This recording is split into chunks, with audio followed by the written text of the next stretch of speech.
One reason I think for years and years and years and generations upon generations upon generations, men prevented women from reading and writing and studying history is because when that happens, we see ourselves as a class of people because we are treated as a class of people.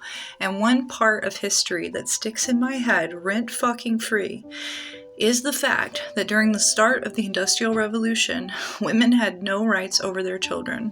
Let me cook.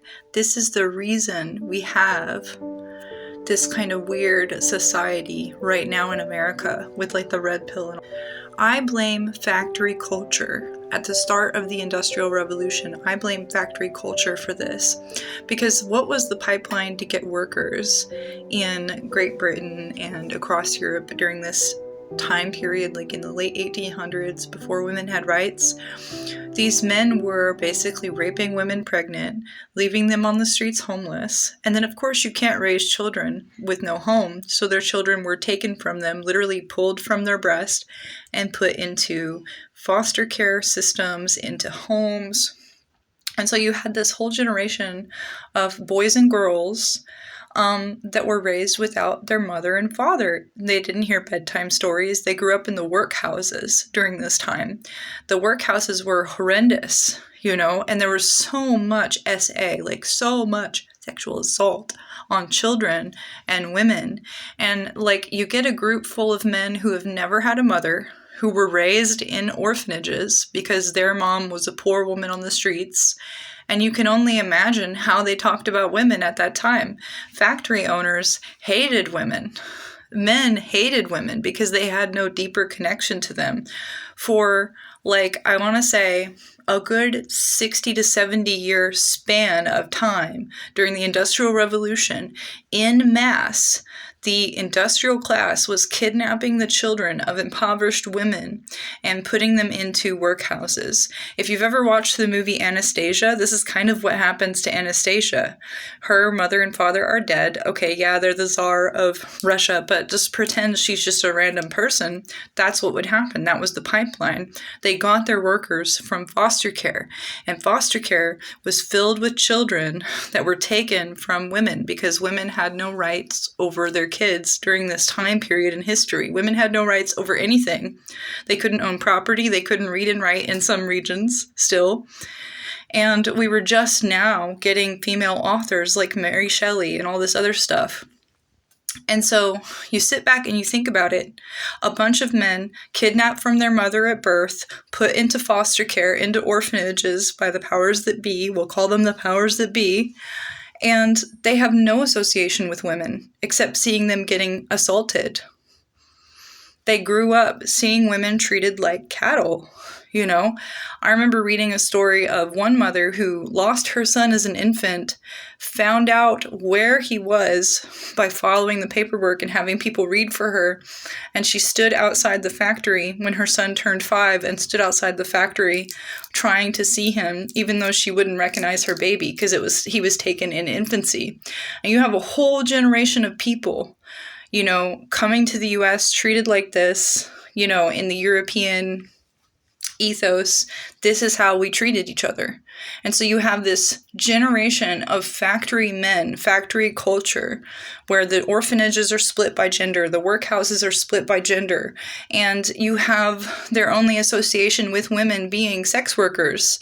And so they just treat women like slaves. It is a culture where women are treated like slaves. And fast forward to America, you have Protestantism, you have men who don't read the Bible, who don't follow the Bible, and who think women are like second-class citizens. And I just think that it comes from this culture where the elites who ran factories needed workers desperately, so they took away women's rights. Women did have rights before the witch trials. We did own property. We were allowed to read and write. And then there was this large dark age span where we were prevented from doing so and killed for doing it.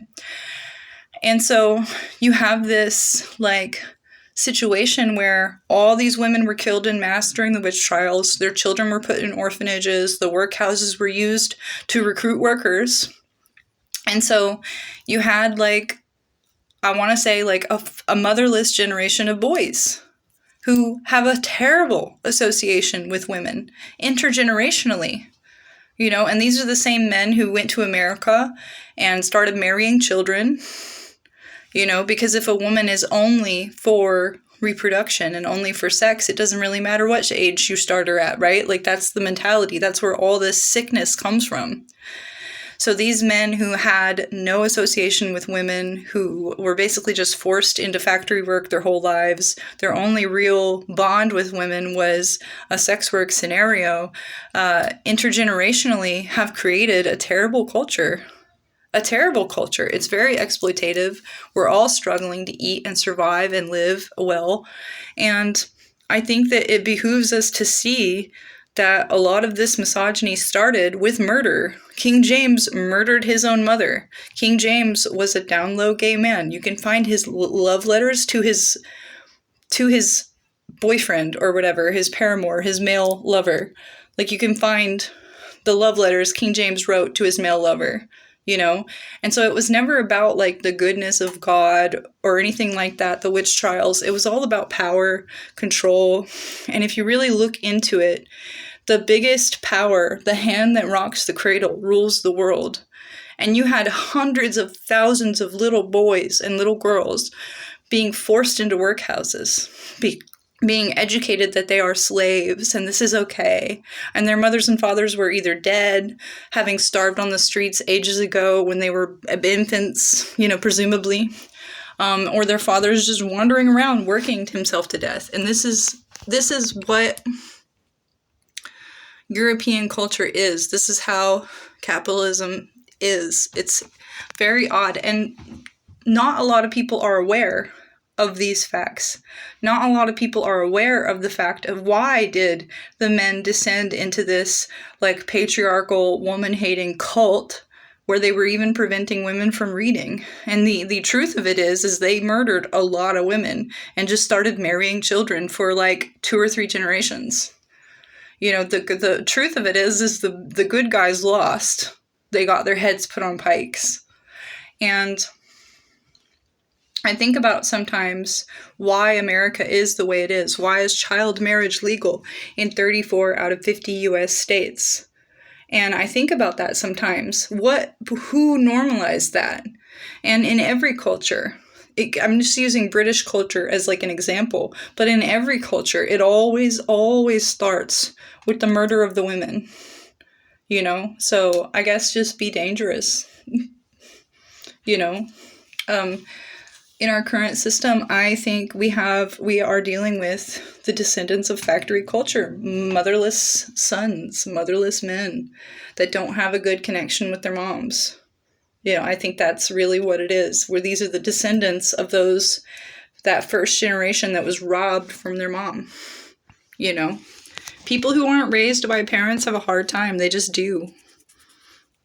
So I don't know. I think about the way the Industrial Revolution played out, how capitalism was so exploitative, how these men for several generations were just not around women, not around them in any real capacity that was organic. It was all set up by the company, and they were living in like squalor in England.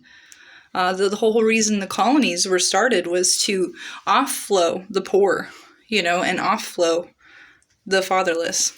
So, I don't know. It just seems like we're witnessing a culture of people who their ancestors were enslaved as children, as infants, stolen from their mothers, and we're seeing those descendants operating on the same program that's a bit outdated, and they're confused. They don't know what to do.